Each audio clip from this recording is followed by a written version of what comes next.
The content in this video is designed for simulation purposes only and is not for real-world use. Over the past 2 years, VATSIM has been introducing in select divisions Common Traffic Advisory Frequencies, also known as CTAF.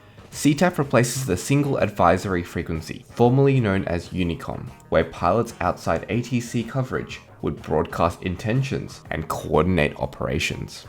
As of June 1st, 2026, CTAF will be introduced to all VATPAC airspace, including Australia and the Pacific nations listed on screen.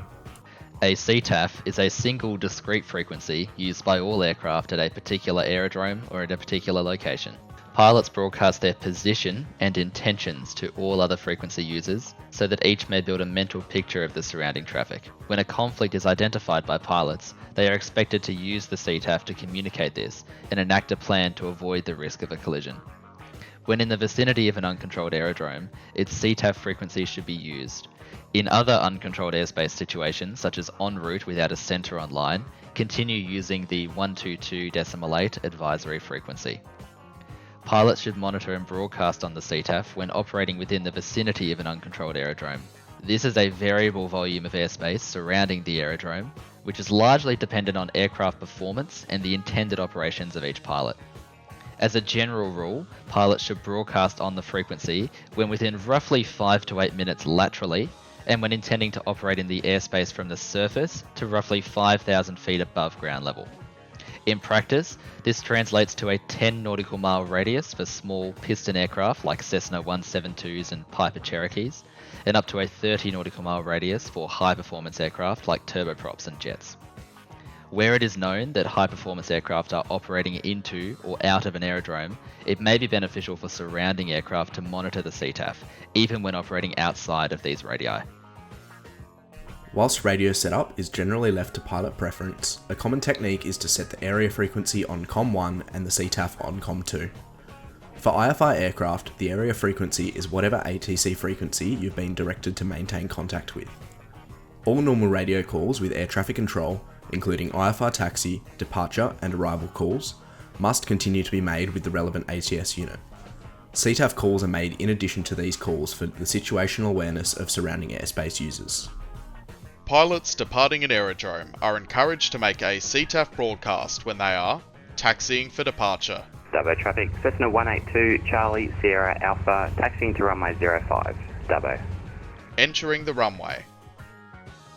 Dubbo traffic, Cessna 182 Charlie Sierra Alpha, entering and backtracking runway 05, Dubbo. Commencing the takeoff roll. Dubbo traffic, Cessna 182 Charlie Sierra Alpha, rolling runway 05 for an upwind departure to the northeast, climbing to 5,500, Dubbo. Departing the circuit. Dubbo traffic, Cessna 182 Charlie Sierra Alpha, departed upwind runway 05, passing 2,300, climbing to 5,500, tracking 048 to Tamworth, Dubbo. Pilots arriving to an aerodrome are encouraged to make a CTAF broadcast when they are about to enter the vicinity of the aerodrome. Cowra traffic, Cub Echo Lima November, 11 miles south-southeast, 4,500 inbound, estimating the circuit area at 36 Cowra. Joining the circuit. Cowra traffic, Cub Echo Lima November, joining downwind runway 15 Cowra. Clear of the runway. Cowra traffic, Cub Echo Lima November, clear of all runways Cowra. Pilots overflying an aerodrome are encouraged to make a CTAF broadcast when they are about to enter the vicinity of the aerodrome. Wagga traffic, helicopter Sierra Uniform Alpha, 8 miles west, 3,500, overflying to the east, estimating overhead at 40 Wagga. Overhead. Wagga traffic, helicopter Sierra Uniform Alpha, overhead 3,500, tracking to the east, Wagga. Pilots conducting circuits at an aerodrome are encouraged to make CTAF broadcasts as appropriate to mitigate conflict with other aircraft. At a minimum, broadcasting on the base leg with your intentions is generally acceptable. Winton traffic, Cessna Kilo Hotel Echo base, runway 14, touch and go, Winton. It may be necessary to make additional radio broadcasts to enhance the situational awareness of other pilots. The format of a CTAF call is important, as it helps to reduce radio congestion, improve message clarity, and ensure all pilots are understood. Many aerodromes share the frequency with neighbouring locations, so each call should start and end with the aerodrome name. As a general rule, pilots should then include their call sign and aircraft type, followed by their message. 𝘬𝘂𝘂 traffic says the 172 Uniform Whiskey Alpha, 10 miles to the north of the field, passing 3,600 on descent, inbound, circuit area 44, 𝘬𝘂𝘂. Here, the pilot has communicated their current position and altitude, that they are inbound to the aerodrome, and their estimated time of arrival for the circuit area. This helps other pilots build a mental picture of their flight path and identify any conflict with their own operations. It is good practice to respond to a CTAF call with information about your own operations if there is any risk of the two flight paths interacting. For example, an aircraft performing circuits at 𝘬𝘂𝘂 would be encouraged to respond to Uniform Whiskey Alpha so that they can plan their entry to the circuit. 𝘬𝘂𝘂 traffic, Papa Cherokee, Foxtrot, Lima, Echo, downwind, runway 10, touch to go, 𝘬𝘂𝘂𝘂.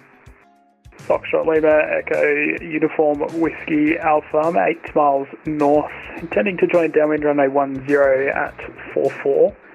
Do you please report when you're upwind? The Pilot Procedures site has information to help guide pilots through all required radio calls, including the use of a CTAF.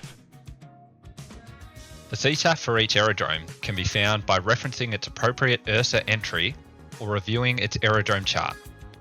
These resources are available on the Air Services website for free or through providers like Navigraph, ChartFox and the VATPAC tools page. Additionally, the VATSIM AIP now includes all VATPAC aerodromes with information including the correct frequency to use. This is particularly important for locations like Sydney, Melbourne and other Class Charlie airports which operate 24 hours a day in the real world. VATPAC has defined an appropriate CTAF for these locations, which should be used by pilots when there is no ATC coverage online. The VATSIM AIP is available through the VATSIM website or by using the handy .ctaf command in a pilot client. This will return the correct frequency to use for any VATPAC location. With real-world CTAFs now available to VATSIM pilots, the virtual aviation environment is continuing to grow closer to reality. The use of the radio outside of controlled airspace is often overlooked, but all pilots are strongly encouraged to further their knowledge and skills in this area. Visit the Pilot Procedures site to learn more about CTAFs and the expectations of pilots operating within them.